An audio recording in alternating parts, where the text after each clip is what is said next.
اس کی تفسیر میں آپ لوگوں کے سامنے ایک حدیث بھی پیش کی تھی کہ اللہ کے رسول صلی اللہ علیہ وسلم نے فرمایا من سخا مؤمنا شربتا علی زمع سخاہ اللہ یوم القیامت من رحیق مختوم. جس کو رحیق المختوم چاہیے، جو رحیق المختوم سے پینا چاہتا ہے تو اس کو چاہیے کہ کسی پیاسے کو پانی پلائے، کسی پیاسے انسان کا پیاس کو دور کرے. یا پھر اسی کے تحت ہم یہ بھی سمجھ سکتے ہیں صرف پیاسا انسان ہی نہیں بلکہ پیاسا جانور بھی ہو تو اس کو پانی پلانا چاہیے.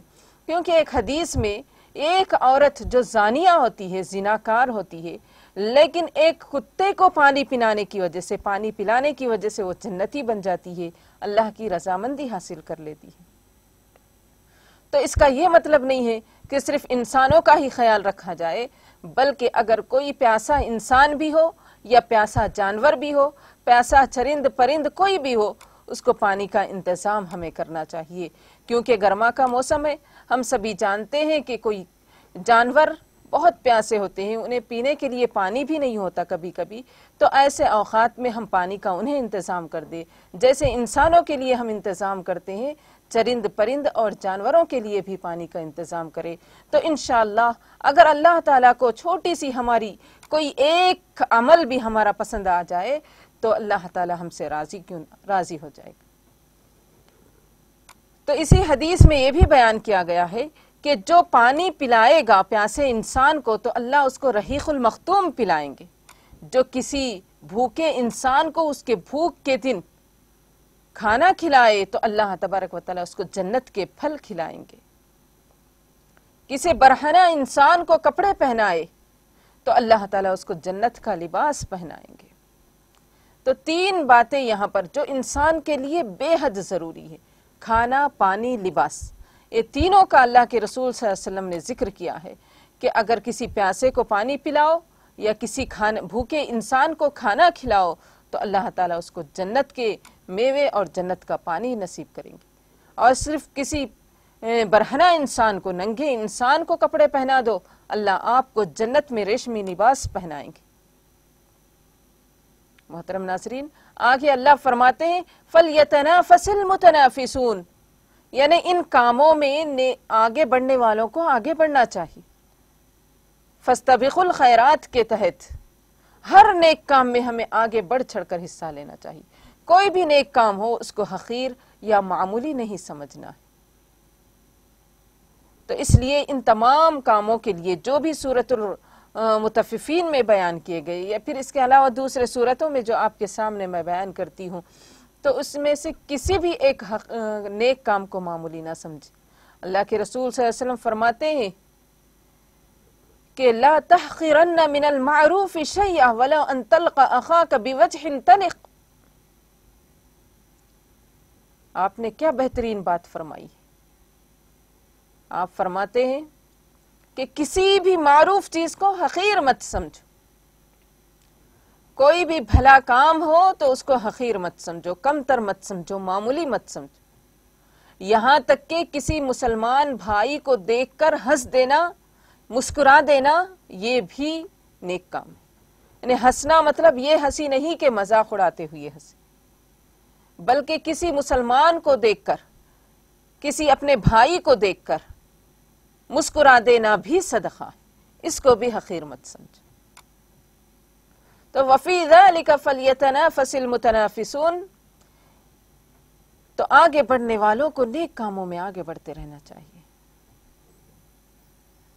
پھر آگے اللہ فرماتے ہیں وَمِزَاجُهُ مِن تَسْنِيمٍ عَيْنًا يَشْرَبُ بِهَا الْمُقَرَّبُونَ.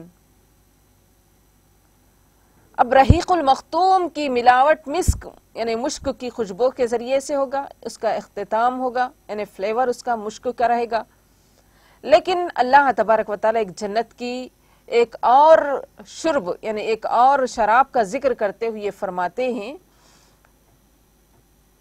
تو وَمِزَاجُهُ مِن تَسْنِيم، اس کی ملاوٹ تسنیم سے بھی ہوگی. عَيْنًا يَشْرَبُ بِهَا الْمُقَرَّبُونَ. اب تسنیم کیا ہے؟ تو مفسرین اس آیت کی تفسیر میں بیان فرماتے ہیں کہ تسنیم بھی ایک نہر ہے. تسنیم ایک نہر ہے جس سے صرف اللہ کے قرب یعنی مقرب بندے ہی پئیں گے، ابرار نہیں پئیں گے، معمولی نیک انسان نہیں پئیں گے، بلکہ بہت زیادہ ہر نیک کام میں آگے بڑھنے والے مقرب بندے ہی اللہ تعالیٰ کے یہ تسنیم نہر سے پئیں گے۔ اب مثال کے طور پر آپ کے سامنے بات رکھوں کہ اگر ہمیں کو زمزم پینا ہے تو خالص زمزم کسے ملے گا؟ محترم ناظرین، یہاں پر ایک کالر کو ہم شامل کریں گے۔ جی السلام علیکم۔ ہلو جی السلام علیکم۔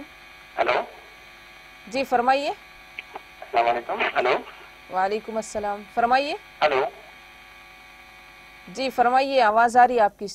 ہاں میم، یہ میرا سوال یہ ہے کہ اگر آدمی کے اوپر اگر جادو ہوا تو وہ کیسا سمجھ میں آتا کہ اگر ہو گیا تو اس کا علاج کیا ہے؟ یہ پہلا سوال ہے میرا۔ اب دوسرا یہ ہے کہ نماز میں خوشی اور خضوع کے ساتھ پڑھنا ہے، بلکہ قرآن میں اللہ تعالیٰ بول رہا ہے نا، تو خوشی اور خضوع کو کیسا حاصل کرنا رہتا ہے؟ ذرا اس کے بارے میں ذرا تفصیل بتائیے نا۔ جی انشاءاللہ، ٹھیک ہے انشاءاللہ۔ تو دو سوالات تھے۔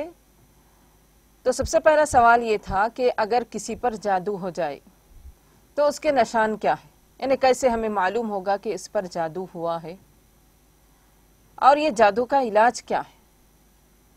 سب سے پہلے جادو ہوا تو اکثر علماء اکرام کہتے ہیں کہ آنکھ لال ہو جاتی، آنکھوں میں سرخی آ جاتی، یا پھر جادو کے لیے ہمیں اس کی پہچان کرنے کے لیے اللہ کے نبی صلی اللہ علیہ وسلم پر جادو ہوا تھا، تو نبی صلی اللہ علیہ وسلم پر جو بھی جادو کیا گیا تو دینی معاملات میں آپ کو کچھ بھی خلل نہیں ہوتا تھا، صرف دنیاوی معاملات میں آپ کو جادو کا اثر ہوا تھا۔ تو کیا اثر ہوا تھا، کیسے آپ صلی اللہ علیہ وسلم کی پہچان ہوئی تھی؟ تو آپ صلی اللہ علیہ وسلم کو ایسا لگتا تھا کہ کوئی کام وہ کیے ہیں لیکن حقیقت میں وہ کام نہیں کیے ہوتے، یا کوئی بات کہے ہیں لیکن نہیں کہی ہوتی۔ تو ایسا آپ صلی اللہ علیہ وسلم کے جادو کے اثرات تھے، نشان تھے۔ تو کئی ایک نشان ہو سکتے ہیں، جادو کے کئی ایک طریقے ہو سکتے ہیں۔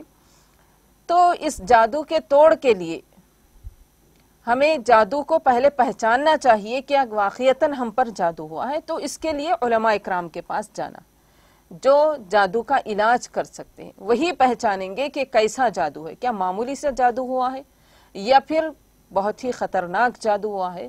تو قرآن کی آیتوں سے ہی پتہ چل جائے گا کہ اس کے اوپر جادو ہوا ہے یا نہیں ہوا۔ اگر وہ قرآن کی تلاوت سنتا ہے اور اس کو کچھ بھی تکلیف نہیں ہے، پریشانی نہیں ہو رہی، بہت خوشی سے اگر سنتے ہیں، تو سمجھو کہ اس پر کوئی بھی اثر نہیں۔ بسا اوقات ایسا ہوتا ہے کہ جادو جن کے ذریعے سے بھی کیا جاتا ہے، جنات کو مسلط کیا جاتا ہے اور جنات اس کو تکلیف دیتے ہیں۔ اتنی تکلیف کوئی ایک عضو میں ہو جائے، جیسے سر میں بہت زیادہ تکلیف ہے، یا ہاتھ میں بہت زیادہ تکلیف، یا پیر میں بہت زیادہ تکلیف، یا پیٹ میں بہت زیادہ تکلیف، یعنی کوئی ایک حصے میں بہت زیادہ تکلیف ہو اور دوائی کے استعمال کے باوجود بھی وہ تکلیف اس کی ختم نہ ہو، تو سمجھنا ہے کہ کچھ یہاں پر شک ہے۔ تو ایسے اوقات میں ہمیں عالم دین کے پاس جو جادو کا علاج کر سکتے ہیں تو ان کے پاس جانا۔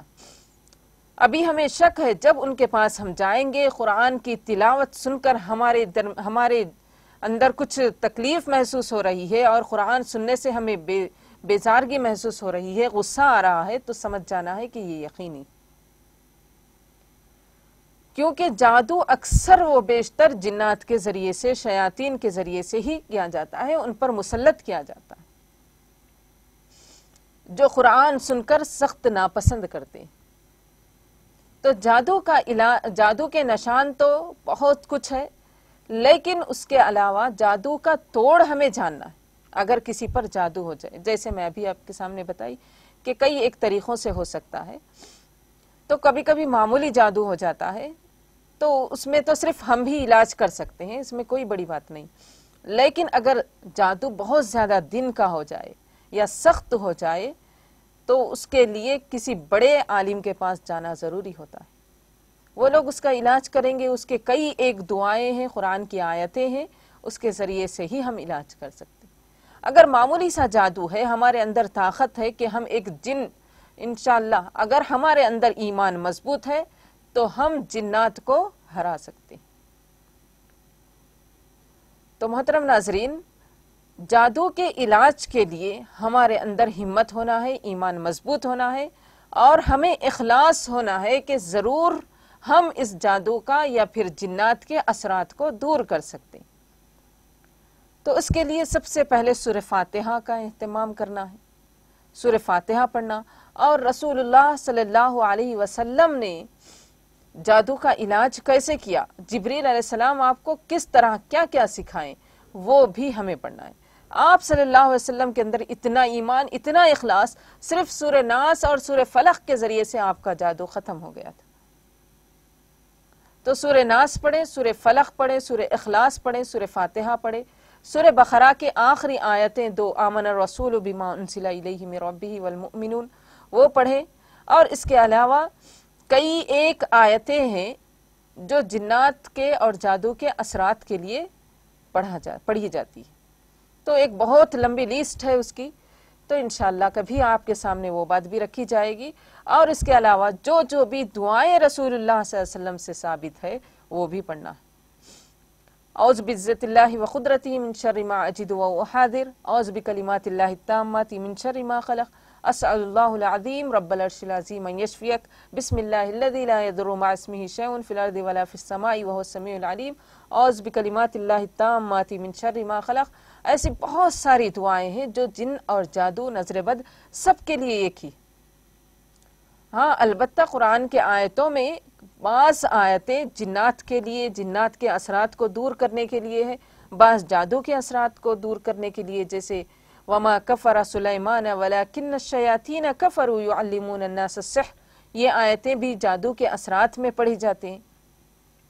اور خصوصی طور پر سورہ بقرہ اگر کوئی پورا پڑھتا ہے، سورہ بقرہ پورا پڑھ کر جن کا اثر یا جادو کا اثر دور کرنا چاہے تو بہت ہی جلد اس سے بھی شفایاب مل سکتی۔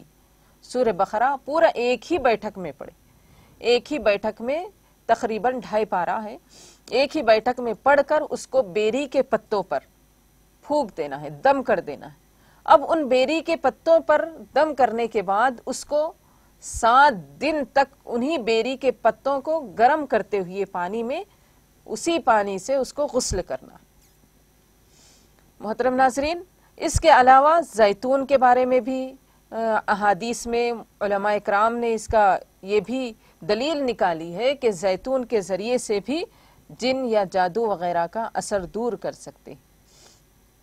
تو زیتون کا تیل کیسے پینا چاہیے اور زیتون کب، یعنی صبح شام کیسے لینا ہے، یہ بھی اس کے لیے ایک طریقہ ہے، انشاءاللہ وہ بھی آپ کے سامنے کبھی رکھوں گی۔ تو اس کا مطلب میں بتانے کا مقصد یہ ہے، یا پھر آپ لوگ جو سن رہے ہیں تو صرف ایک مرتبہ ہم قرآن کی آیتیں پڑھ لیے، ایک مرتبہ غسل کر لیے تو فوری طور پر کوئی بھی جادو یا جن کا اثر ختم نہیں ہوتا۔ اتنا ایمان، اتنا اخلاص ہم میں کہاں ہے؟ رسول اللہ صلی اللہ علیہ وسلم صرف ایک مرتبہ پڑھے تو آپ کا جادو کا اثر ختم ہو گیا۔ تو علماء اکرام کہتے ہیں کہ کم از کم 7 دن تک اس کا استعمال کرتے رہیں، یعنی جو بیری کے پتے ہیں اس کا ہو یا پھر زیتون کا ہو، اس کا استعمال 7 دنوں تک کریں، اور ساتھ ہی ساتھ دعاؤں کا اہتمام کریں۔ صرف ایک مرتبہ دعائیں پڑھنے سے یا قرآن کی آیتیں پڑھنے سے یا کسی جادو کے علاج کرنے والے عالم کے پاس گئے، ایک مرتبہ گئے تو ختم نہیں ہوتا ہے، اس کو جانا پڑتا ہے صبح شام یا پھر 7 دنوں تک۔ ایسا کچھ اوقات مقرر ہوتے ہیں، ان تمام اوقات کا لحاظ رکھنا چاہیے۔ بعض لوگوں کو تو سالوں سال بھی ختم نہیں ہوتا، کیوں؟ اس لیے کہ ان کے پاس پابندی نہیں ہوتی، یا پھر ان کے پاس اتنا ایمان نہیں ہوتا، اخلاص نہیں ہوتا، یا پھر اگر ہو بھی جائے تو ان کے اوپر اتنا زیادہ جن یا جادو کا اثر ہوتا ہے کہ سخت ہو جاتا ہے، اس کو نکالنا تھوڑا مشکل ہو جاتا ہے۔ تو اس لیے تمام چیزوں کا لحاظ رکھے، اور اس کے علاج کے لیے خصوصی طور پر کسی ایک کے پاس جانا ضروری۔ صرف میں آپ لوگوں سے یہ بات کہہ دی ہوں تو اس پر عمل کریں گے تو فوری طور پر آپ کو شفا مل بھی سکتا ہے یا نہ بھی ملے، تو آپ لوگ اس میں یہ نہ سمجھے کہ یہ بیکار ہے، نعوذ باللہ، قرآن کی آیتوں سے ہی ہمیں علاج کرنا ہے، اس کے علاوہ دوسرے جو بھی جادو ٹونے کرتے ہیں ان کے پاس نہیں جانا، جو پلیتے دیتے یا پھر اس کے علاوہ نیمبو وغیرہ کے ذریعے سے علاج کرتے ہیں، یہ غلط علاج، اگرچہ کہ کچھ دیر کے لیے اس سے شفا مل جائے لیکن سے دنیا بھی برباد، اس کی آخرت بھی برباد ہو جائے گی۔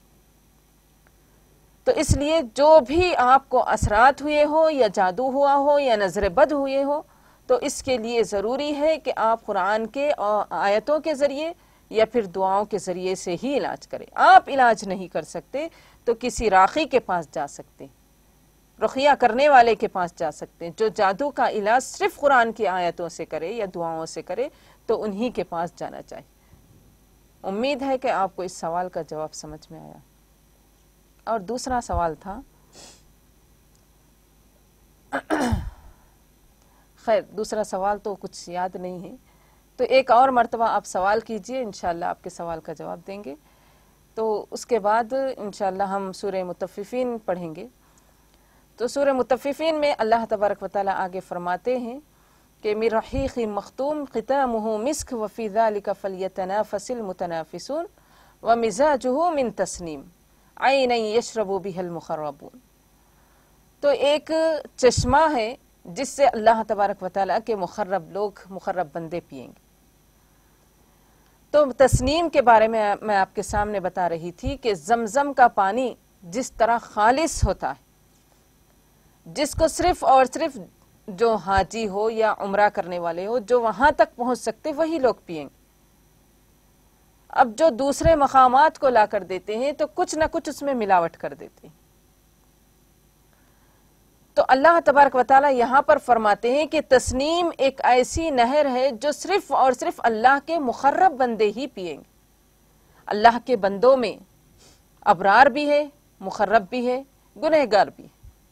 ابرار یعنی نیک لوگ جو جنت کے نچلے درجات میں ہوں گے، مقرب یعنی جو اللہ کے بہت ہی قریب جنت الفردوس جیسے بلند مقامات پر ہوں گے، گنہگار لوگ کفار و مشرکین جو جہنمی ہوں گے۔ تو ابرار کے لیے کچھ الگ ہے، مقرب لوگوں کے لیے کچھ الگ نعمتیں۔ ہم یہ نہ سمجھے کہ ابرار بھی اور مقرب سب ایک ساتھ جنت میں رہیں گے، نہیں، جنت میں بھی الگ الگ درجات۔ تو یہ تسنیم نہر بھی خالص لوگ ہی، اللہ کے مقرب لوگ ہی پئیں گے، جو بہت ہی عمدہ شراب ہو۔ وَمِزَاجُهُ مِن تَسْنِيمٍ عَيْنًا يَشْرَبُ بِهَا الْمُقَرَّبُونَ ان الذین اجرموا كانوا من الذین آمنوا يضحكون۔ اب آگے اللہ فرماتے ہیں کہ کفار و مشرکین صحابہ اکرام کو، مسلمانوں کو دیکھ کر ہنستے تھے، مذاق اڑاتے تھے۔ ابھی میں آپ کے سامنے ایک بات رکھی کہ کسی مسلمان بھائی کو دیکھ کر ہنس لو، یعنی ہنسنا مطلب مسکرانا، کیونکہ ہنسی دو طرح کی ہوتی ہے۔ کبھی کسی کو دیکھ کر مسکراتے ہیں، تو کبھی کسی کو دیکھ کر ایسا ہنس دیتے ہیں کہ ان کا مذاق اڑانا ہو جاتا۔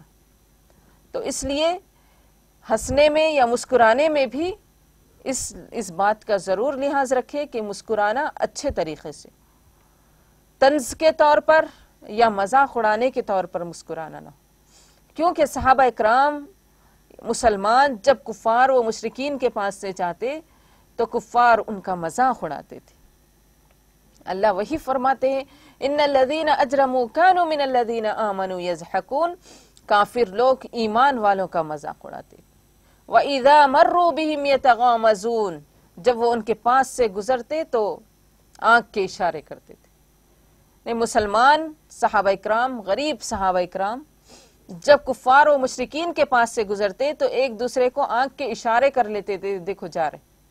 آج ہمارے پاس بھی یہ غلیظ اور گندی عادت، کسی کے بارے میں کچھ کہنا ہوتا یا کسی کا مذاق اڑانا ہوتا تو ہم آنکھ کے اشاروں سے یا انگلیوں کے اشاروں سے ہم کہتے ہیں کہ دیکھو دیکھو اس کو دیکھو۔ تو یہ تو ایک کفار کی عادت تھی، یہ گنہگار لوگوں کی عادت تھی، مشرکین کی عادت تھی، جس کو اللہ یہاں پر بیان کرتے ہیں کہ جب بھی وہ مسلمان ان کے پاس سے گزرتے تو آنکھ کے اشارے کرتے ایک دوسرے کو۔ وَإِذَا مَرُّوا بِهِمْ يَتَغَامَزُونَ وَإِذَا انْقَلَبُوا إِلَىٰ أَهْلِهِمُ انْقَلَبُوا فَكِهِينَ، اور اپنے گھر لوٹتے یا اپنے دوست و احباب کے پاس جاتے، اپنے فرینڈس کے پاس جاتے تو بہت ہی خوش ہو کر مذاق اڑاتے، مسلمانوں کا مذاق اڑاتے، دل لگیاں کرتے ان کے بارے میں۔ تو یہ کفار کی عادت ہے، ایک مسلمان کی عادت ایسی نہیں ہونا۔ ایک مسلمان کسی کا مذاق نہیں اڑاتا ہے۔ ایک مومنہ عورت، ایک مسلمان عورت کسی کے پیچھے برائی نہیں کرتی، کسی کا مذاق نہیں اڑاتی۔ لا يسخر قوم من قوم عسى ان يكونوا خيرا منهم ولا نساء من نساء عسى ان يكن خيرا منهن۔ اللہ مرد کا بھی ذکر کیے، پھر مخصوص طور پر عورت کا بھی اللہ یہاں پر ذکر کیے۔ اللہ نے فرمایا کہ لا يسخر قوم من قوم، کوئی بھی مرد کسی مرد کا مذاق نہ اڑائے، کوئی بھی عورت کسی عورت کا مذاق نہ اڑائے۔ یہ کفار و مشرکین کی عادت اللہ تعالیٰ بتاتے ہیں کہ یہ لوگ مسلمانوں کا مذاق اڑاتے تھے، اور جب اپنے لوگوں میں جاتے، اپنے گھر والوں کے پاس جاتے یا اپنے دوست و احباب کے پاس جاتے تو ان کا مذاق اڑا کر خوب ہنستے تھے، دل لگیاں کرتے تھے۔ آگے اللہ فرماتے ہیں کہ وَإِذَا مَرُّوا بِهِمْ يَتَغَامَزُونَ وَإِذَا انقَلَبُوا إِلَىٰ أَهْلِهِمُ انقَلَبُوا فَكِهِينَ وَإِذَا رَأَوْهُمْ قَالُوا إِنَّ هَٰؤُلَاءِ لَضَالُّونَ وَمَا أُرْسِلُوا عَلَيْهِمْ حَافِظِينَ فَالْيَوْمَ الَّذِينَ آمَنُوا مِنَ الْكُفَّارِ يَضْحَكُونَ۔ سورت کا آخری حصہ ہے۔ انشاءاللہ ایک مختصر سے وقفے کے بعد ہم یہ آخری ٹکڑا مکمل کریں گے اور اس کی ترجمہ اور اس کی تفسیر کریں گے۔ ہم یہاں پر رکتے ہیں ایک مختصر سے وقفے کے لیے، وقفے کے بعد دوبارہ آپ سے ملاقات ہوگی۔ خواتین اور اسلام کو پیش کرنے میں تعاون کیا ہے Almas slimming and beauty care centre, Mehdipatnam, Hyderabad.